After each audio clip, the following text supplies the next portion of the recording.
우리 다 함께 기도하심으로 3월 3일 화요일 매일 예배 시작하겠습니다. 기도합니다.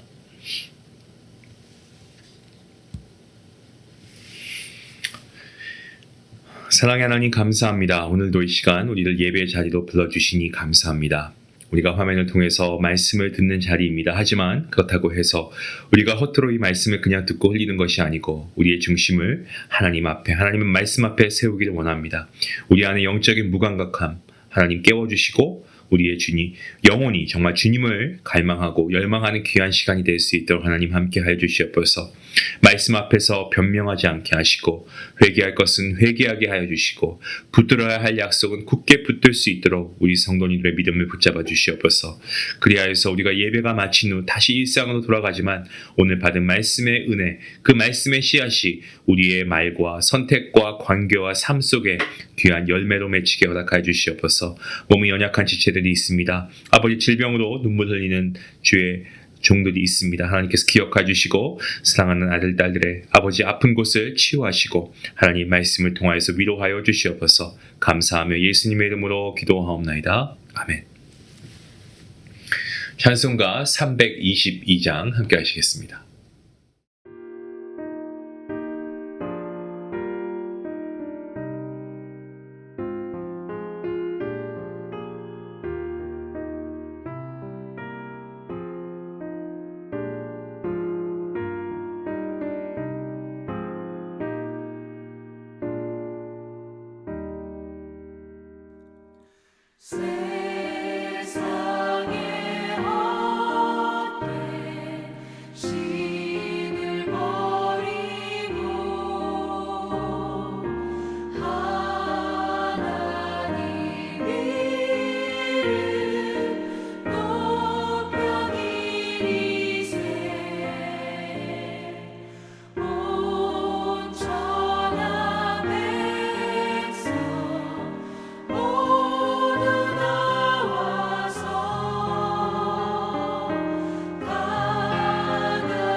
오늘 함께 볼 본문 말씀은 어제 이어서 마태복음 19장입니다. 23절부터 30절까지의 말씀, 우리 함께 한 목소리로 말씀을 읽도록 하겠습니다. 예수께서 제자들에게 이르시되 내가 진실로 너희에게 이르노니 부자는 천국에 들어가기가 어려우니라. 다시 너희에게 말하노니 낙타가 바늘기로 들어가는 것이 부자가 하나님의 나라에 들어가는 것보다 쉬우니라 하시니 제자들이 듣고 몹시 놀라 이르되 그렇다면 누가 구원을 얻을 수 있으리이까? 예수께서 그들을 보시며 이르시되 사람으로는 할 수 없으나 하나님으로서는 다 하실 수 있느니라. 이에 베드로가 대답하여 이르되 보소서 우리가 모든 것을 버리고 주를 따라싸운데 그런즉 우리가 무엇을 얻으리이까? 예수께서 이르시되 내가 진실로 너희에게 이르노니 세상이 새롭게 되어 인자가 자기 영광의 보좌에 앉을 때에 나를 따르는 너희도 12 보좌에 앉아 이스라엘 12지파를 심판하니라. 또 내 이름을 위하여 집이나 형제나 자매나 부모나 자식이나 전토를 벌인 자마다 여러 배를 받고 또 영생을 상속하리라. 그러나 먼저 된 자로서 나중되고 나중된 자로서 먼저 될 자가 많으니라. 아멘. 오늘 본문 말씀 우리가 어제 나왔던 부자 청년의 모습에서 얻을 수 있는 교훈을 제자들에게 가르치시는 주님의 말씀입니다. 부자가 천국에 들어갈 수 있다라고 여러분 생각하십니까? 그러면 낙타가 바늘기로 들어가는 것은 가능합니까? 오늘 주님께서 말씀하시죠. 낙타가 바늘기로 들어가는 것에 대해서 사실 여러 가지 해석이 분분합니다. 마치 과장법처럼 보이기도 합니다.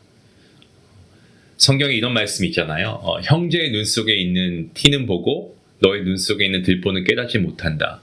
마치 이런 말씀과 비슷한 그런 어떤 좀 과장되어 있는 그런 느낌을 받으시나요? 혹은 이런 말씀도 있습니다. 작은 자 중 하나를 실족하게 하면 차라리 연자맷돌이 그 목에 달려서 깊은 바다에 빠뜨려지는 것이 낫다라고 하는 표현. 이러한 예수님의 말씀 들은 제자들 반응이 25절 말씀 보시면 굉장히 몹시 놀랐다라고 반응을 보이고 있습니다.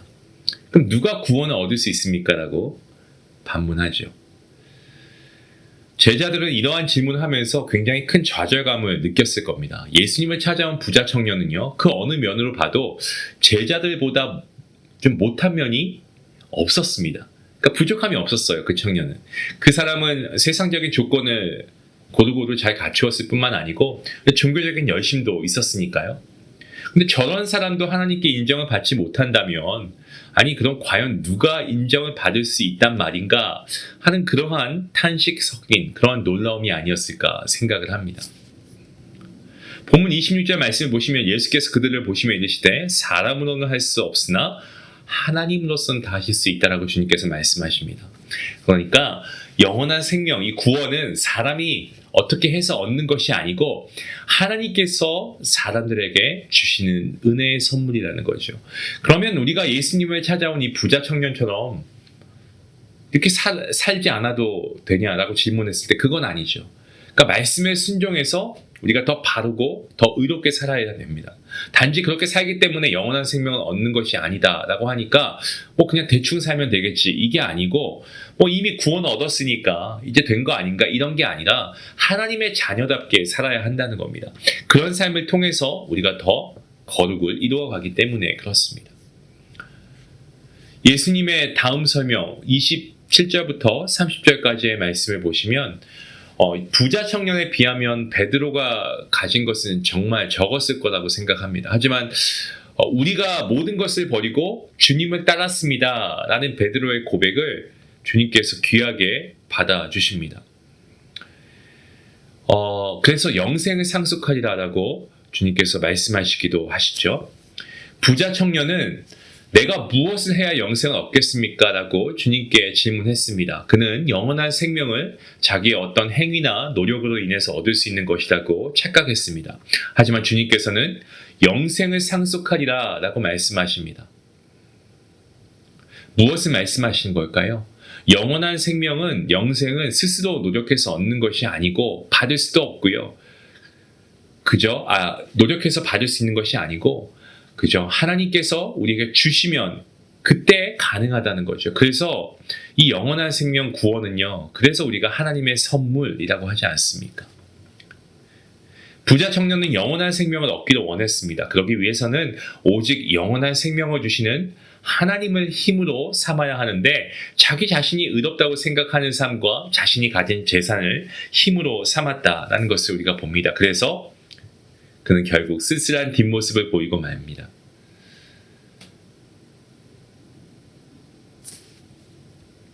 하지만 자신이 가진 모든 것을 버리고 오직 하나님을 자신의 힘으로 삼은 베드로 어떻습니까? 이 베드로와 제자들은 영원한 생명을 상속받았죠. 사랑하는 성도 여러분, 오늘 우리에게 주어진 삶, 우리가 어떻게 살아야 되겠습니까? 하나님의 거룩한 자녀로서 우리가 정말 신실하게, 정말 자신이나 자신이 가진 것을 힘으로 삼지 않고 우리가 오늘 하나님을 힘으로 삼고 정말 우리가 하나님의 은혜로 선물로 받은 그 영생, 우리가 이것을 받았음에 감사함으로 더 거룩한 성도로서 우리가 세상 가운데 하나님의 영광을 나타내는 귀한 복된 성도님들 될 수 있기를 주님의 이름으로 축원합니다. 우리 같이 함께 기도하시겠습니다. 하나님 감사합니다. 오늘 이 말씀을 통해서 우리는 한 가지 사실을 결단하기 원합니다. 그렇습니다. 우리가 세상 가운데 우리의 힘과 능이 아니고 우리가 그동안 우리가 이루어왔다라고 착각했던 그런 어떤 우리의 성과물이 아니고 모든 것이 하나님의 은혜임을 우리가 고백하며 오늘 우리의 노력과 우리의 경험이 아닌, 우리의 물질이 아닌, 우리의 어떤 위치가 아닌 우리 하나님을 힘으로 삼고 살아가는 우리 모든 성도들 될 수 있도록 인도하여 주시옵소서. 하나님께 영생을 받은, 구원받은 주의 거룩한 자녀로서 오늘도 우리가 주님의 자녀다운 삶을 살아갈 수 있도록 주님을 우리가 신뢰하고 주님을 우리의 유일한 힘으로 삼고 살아가는 복된 성도들 될 수 있도록 하나님 함께하여 주시옵소서. 감사하며 예수님의 이름으로 기도하옵나이다. 아멘. 오늘 우리가 말씀을 통해서 하나님만이 나의 힘입니다 라고 고백할 수 있길 원합니다. 그렇게 하기 위해서는 우리가 하나님께 힘을 얻어야 될 텐데 우리가 힘을 얻을 수 있는 방법은 뭐가 있을까요? 말씀과 기도죠. 예배의 자리를 더 사모하시고 말씀과 기도 생활 더 열심히 할 수 있길 원합니다. 우리 함께 말씀 생각하시면서 기도하며 나아가겠습니다.